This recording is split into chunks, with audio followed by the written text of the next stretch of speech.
Welcome to Manifest, hosted by international evangelist, teacher, and author Perry Stone. Enjoy unique insight into prophetic and practical truth.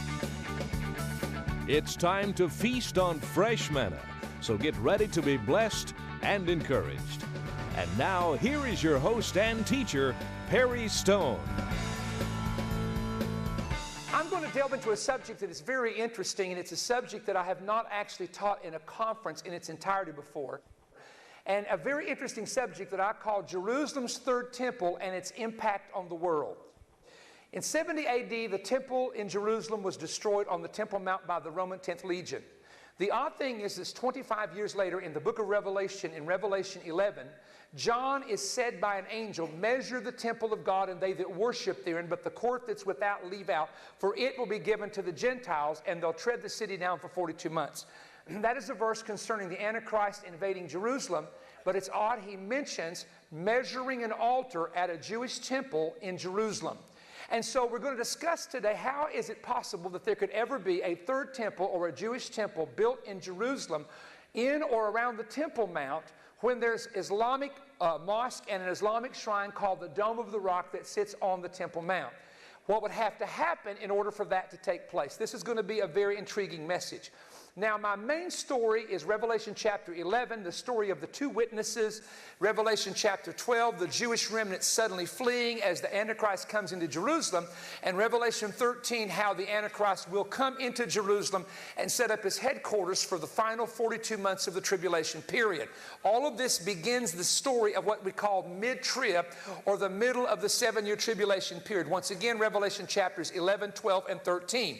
Now, the fact is this, based on Zechariah chapters 12 through 14 and other verses of the Bible, Jerusalem is going to be the main center of all activity at the very end of days. It's called the cup of confusion. It's a cup of poison, as the Hebrew brings it out. All nations are going to rise up against it. And so we're going to discuss that. But before we do, let me talk about the city of Jerusalem.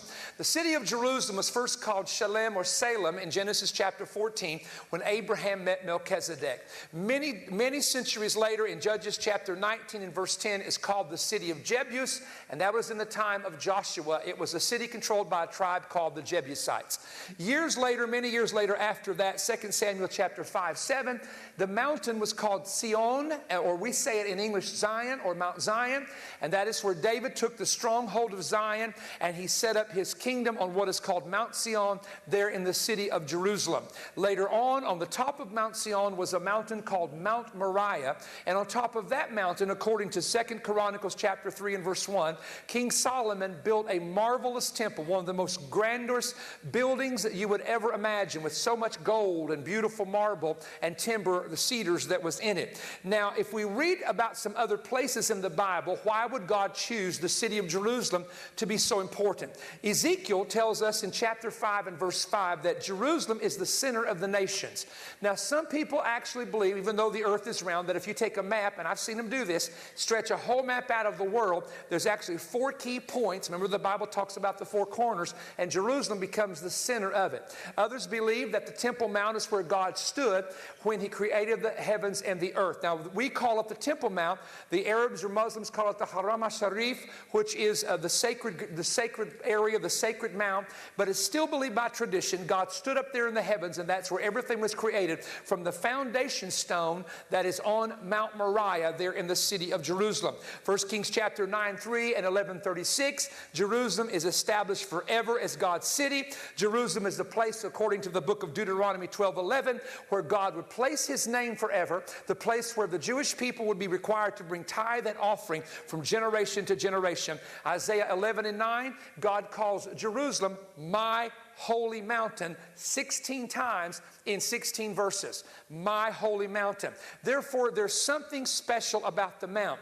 Now, I don't want to get into this too heavy because it takes away from my subject, but I have done some teaching. Robert Vandermont and I, Dr. Peter Micas, years ago, did some teaching that the city of Jerusalem was actually originally where Adam was found, created by the Lord himself, that the Temple Mount was actually originally the place where the tree of life used to be. And there's a lot of internal evidence and speculatory evidence, and just it would take me 40 minutes to preach that here. I preach it on my Israel tour, so if you go into Israel, you'll hear it on location right where it happened. And I believe that Jerusalem is connected somehow to the Garden of Eden, the original garden, and that's what makes it special. And of course, there's so many details I don't have time to get into about that. Let's talk about Jerusalem today. Jerusalem today is sacred to three monotheistic religions. Monotheism means you believe that there is only one true God. First of all, it is sacred to Christians because Jerusalem is the city of God. It's also the city where Christ was crucified, raised from the dead, and he's coming back again according to the scripture.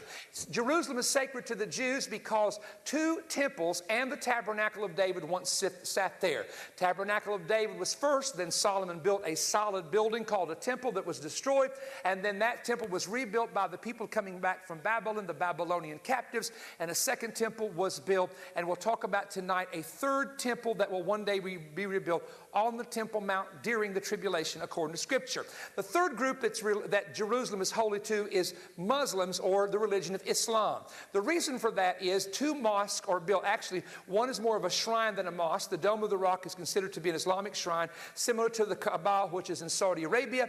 But there's also the Al-Aqsa Mosque, which is located in the southern area, which is an actual mosque. So there's two Islamic holy places on top of the Temple Mount. And this is the reason why that Jerusalem is considered the third holiest place to Muslims, with Mecca being first, Medina and Saudi Arabia being second, and of course the Jerusalem, Yerushalayim as we say in Hebrew, being the third. Jerusalem today has four different sections in the old city, and I think we have a map to show you of this. There is the Armenian quarter. It's the smallest area. It was settled there in the 4th century AD, and St. James Cathedral is there. The second area is the Jewish quarter. This would include the Western Wall, the Cardo, and there's a lot of what we call flats, apartments, businesses, synagogues, schools in that area.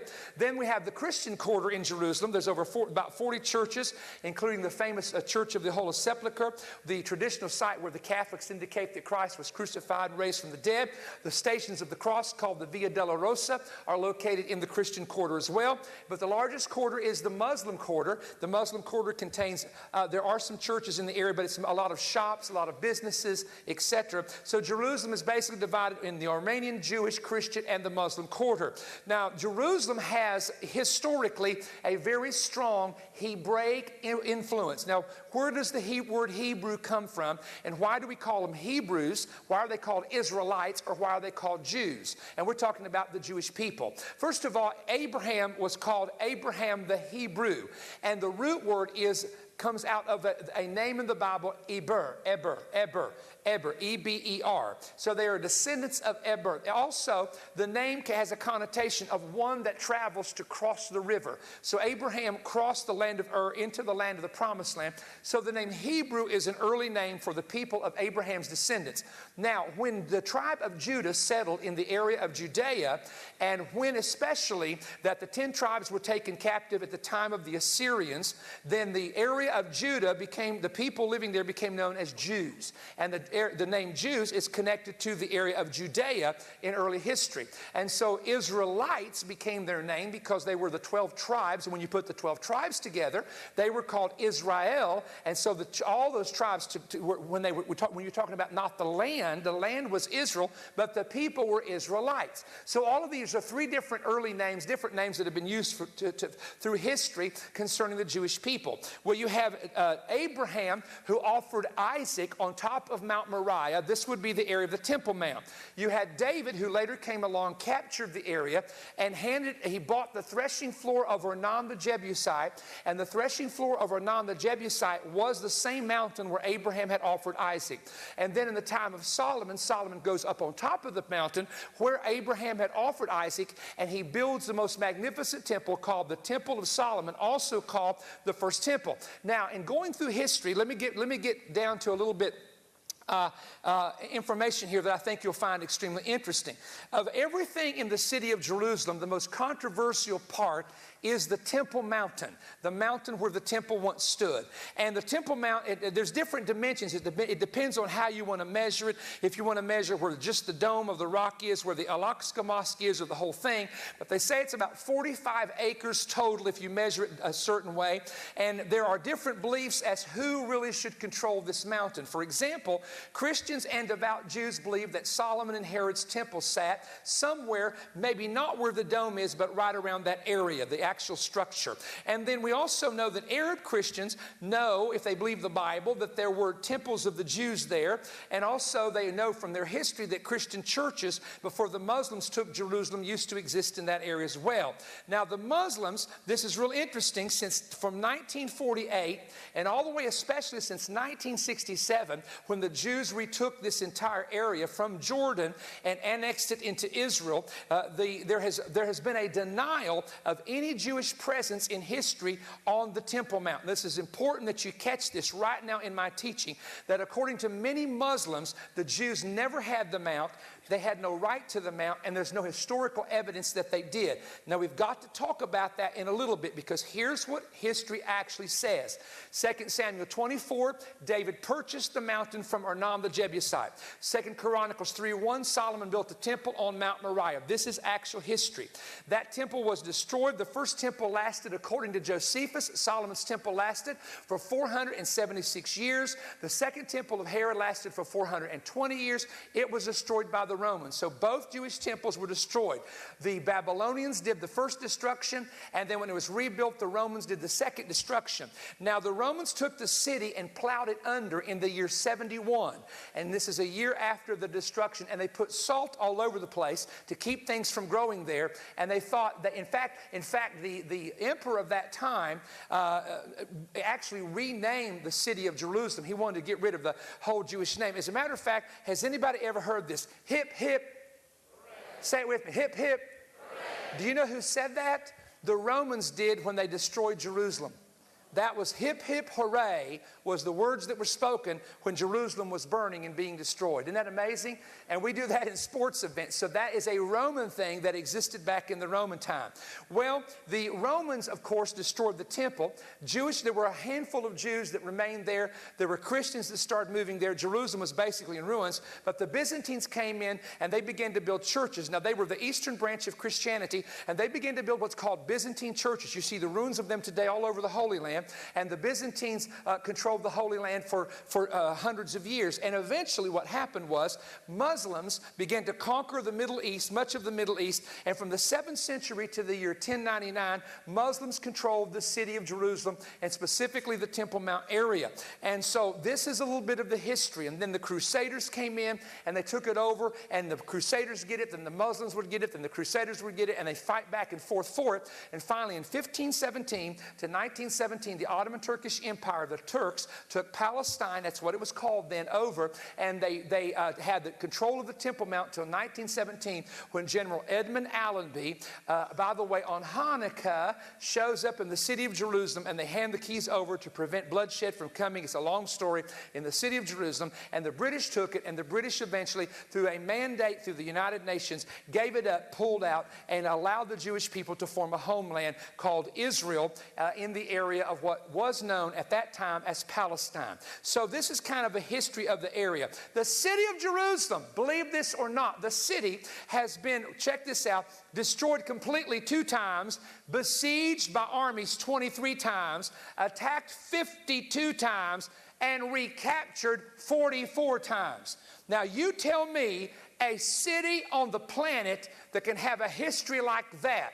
When most cities are in ruins, you're lucky if you can rebuild it once, no more than twice. Why is it that Jerusalem continues to be rebuilt and today is growing in 7 different directions? The reason is that God said, it's my holy mountain and I put my name there. That's why Jerusalem exists to this day. Now let's go back, because today we're going to talk about the rebuilding of a temple on the Temple Mount in Jerusalem, a very, very controversial subject.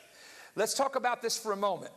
Solomon built the temple. It was destroyed in 587 BC, and Herod the Great, actually you can read this, it started with Nehemiah when the captives came back from Babylon and they were rebuilding the walls and the altar. You read that in the Bible. Malachi talks about it, Haggai talks about it. And when that was rebuilt, Herod the Great came and expanded the Temple Mount platform, added onto it, and the second temple that Jesus ministered in his day was known as the Temple of Herod. That was the nickname given to it. It was actually the Temple of the Jews, but Herod was involved very much in the building program.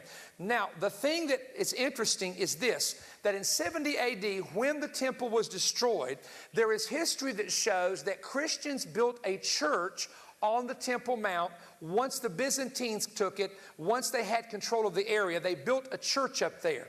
Now that's real interesting because I don't want to get into the controversy of what the Dome of the Rock originally was. But there used to be, unless they've moved them, some columns outside that Dome of the Rock that had Christian crosses carved in them, indicating that those were columns from Christian churches that once existed that were incorporated into the building of the dome. So let's talk about this because I want to get right into this teaching right now.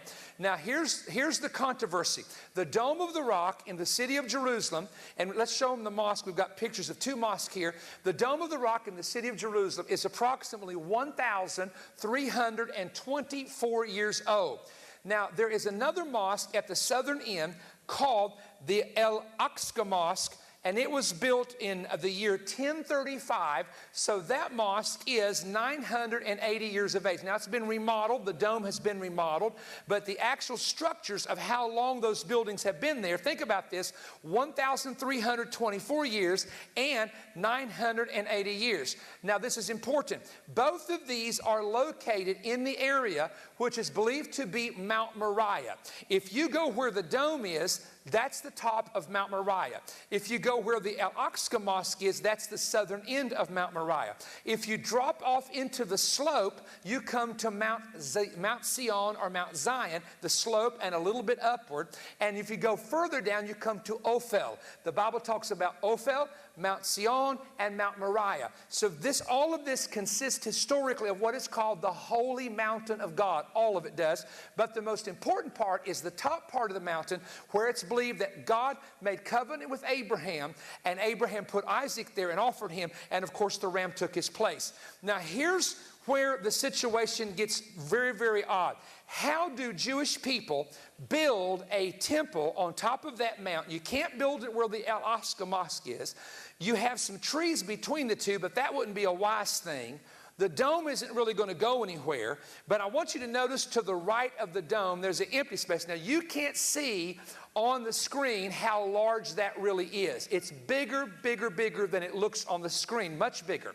Now, I want you to keep the right of the dome in mind because I'm going to be sharing something with you about the right side of the Dome of the Rock, the open platform space that is there on the Temple Mount. Now, let's go back over the facts real quick so we can get this together. David built a tabernacle on Mount Zion, which was a tent. Following that, Solomon, his son, built a temple on top of the Temple Mount. And between the tabernacle of David and the temple that was in Jerusalem, these were great places of worship to God Jehovah. Now, there has not been a Jewish temple at all on the Temple Mount since 70 AD. In about the year 135, there was a Jewish man that felt it was his call to be the Messiah. And he was raised up, but he wasn't. Then there was a couple centuries later, another person that came along. Listen to this. This is a crazy story. And thought they were called to rebuild the temple. When they tried to rebuild it, fireballs came out from under the Temple Mount and started consuming people. And it scared everybody. And they stopped the entire building program. Now, that's in history. I don't know what happened. I don't know what was the responsibility of that was. But it's very odd to say the least. All right. Now, here we go. We've got to talk about this because this is very, very, very important. We're coming back here. We go from 70 AD, and we find out that there's no Jewish temple on the Temple Mount. Then how in the world can a man by the name of the Apostle John write in 95 AD, 25 years later, a verse in the book of Revelation that is extremely controversial even today. Now, I will refer back to this verse from time to time, hopefully in the next few moments, to help tie together what John is talking about. But in the book of Revelation, chapter 11, this is the middle of the tribulation period. Here's where our story begins about the future of Jerusalem and the Temple Mount and a Jewish temple.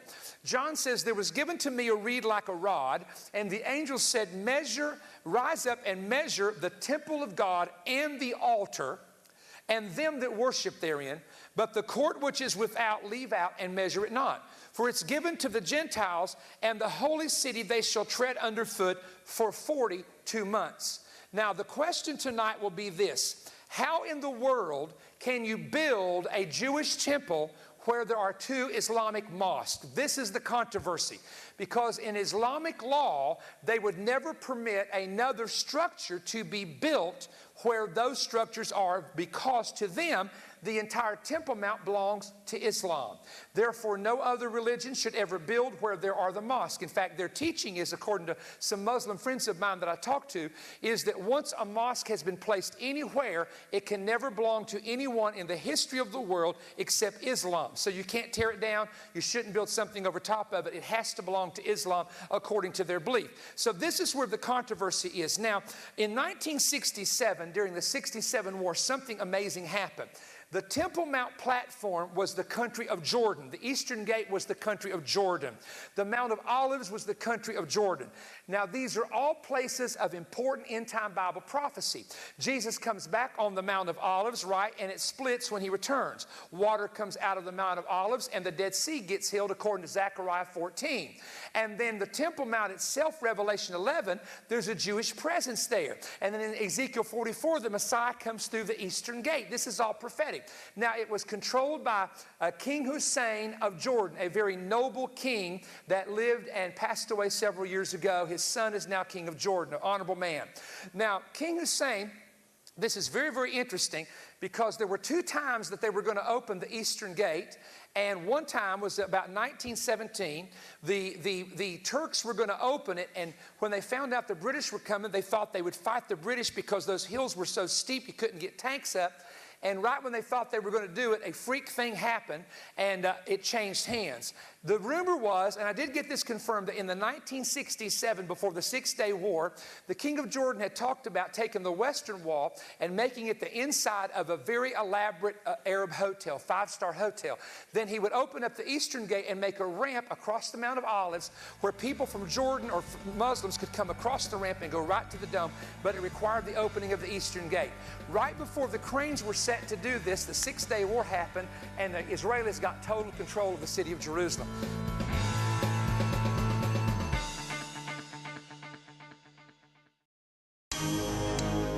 You can now see and hear the 10 unedited prophetic messages preached live at the recent International Prophetic Summit.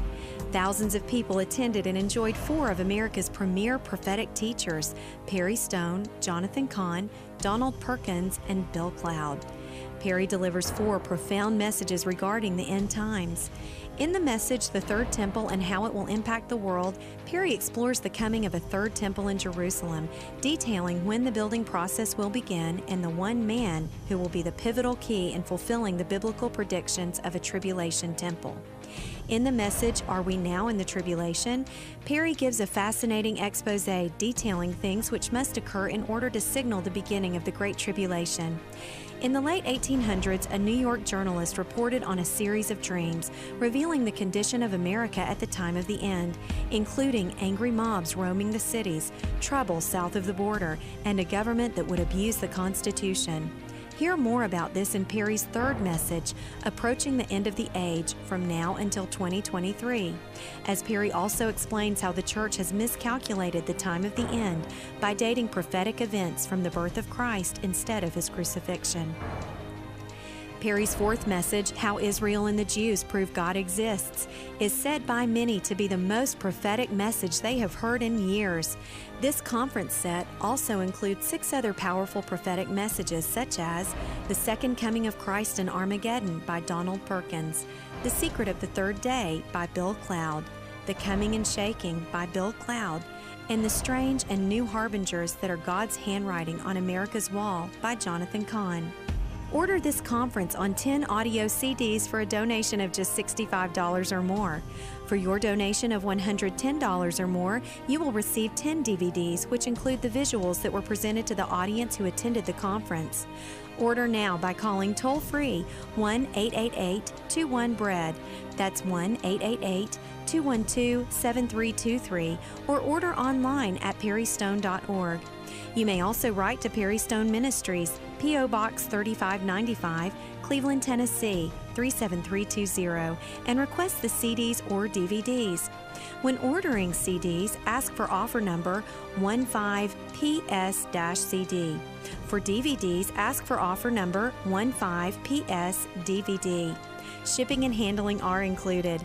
This offer with such timely information is a must for every viewer of Manifest. We look forward to hearing from you soon. On the Manifest telecast, when we share with you portions of our teaching from the Prophetic Summit, there are certain things we edit out for television, and also there you only get a certain amount of it. There's much, much more information that we have on the messages, and this is why I encourage you to get the CDs or the DVDs of not just our messages, but all the speakers, and I believe that you will be enlightened. You're going to play these over and over again. You're going to get your Bible out. You're going to take notes, because we are really, folks, living in the time of the end. It's exciting times, but at the same time, we have to know what to do as believers to prepare our hearts and prepare our families for what's ahead. So thank you for joining me on the Manifest telecast. I'm going to be sharing with you now some of the conferences coming up. Our Partners Homecoming, if you're a partner of our ministry, June 23rd. By the way, June 23rd, I'll be 56 years of age. Just thought I'd throw that out there. Through June the 27th, Tuesday through Saturday, OCI, Omega Center International, Ron Carpenter, John Kilpatrick, myself, Tommy Bates, Mark Casto, all are going to be there. You need to register for that if you're a partner of our ministry. It's free to attend, of course, but we want to know you're coming. And then we're going to be coming to the Assembly of West Monroe, Friday through Sunday, June the 10th through the 12th. Shane Warren is the pastor at one of our great conferences there. The main summer conference, Hebraic Prophetic Summit Conference, is Evangel World Prayer Conference Center, Billtown Road, Louisville, Kentucky, Thursday night. Everybody come on out Thursday night all the way through Sunday night, June 16th through the 19th. And you can go to our website at perrystone.org and get the information of all the places that we're going to be coming to. At the end of July at OCI, we have our Reformation, Summer Reformation. We already have 4,500 registered. We only have room for just a few more people. If you want to bring your young person to that, there's no fee to attend. You better register now at OCIministries.org and get the information that you need about the Reformation. Also, let me just mention this, that we have a partners-only tour going to Israel in November, and after that, a main tour that you, if you watch the Manifest telecast, you'd like to go with me to Israel. The information is there on the screen. You can contact our office, go online at our website and get the information, but I would encourage you to do it as soon as possible, because the trip is filling up and you'll get to be a part of the Manifest audience as we tape Manifest right there in the Holy Land. So all these great things are coming up. You can continue to follow us through our Facebook page. You can follow us on our website, and of course, don't forget to keep watching the Manifest telecast. And we do hope that some of the areas that we're going to be coming to, that you can join us for at least one service, and if we're coming to a weekend conference, make plans on being in every single service, because I believe it'll be a blessing to you. It's a great time, a great move of the Spirit. Sunday nights are incredible in these conferences, and I don't want you or your family to miss it. I'll see you next week. Make this your year to feel the history, taste the culture, experience the antiquity, walk where the modern touches the ancient. Sign up now to join Perry Stone November 23rd through December 2nd for an unforgettable tour of Israel.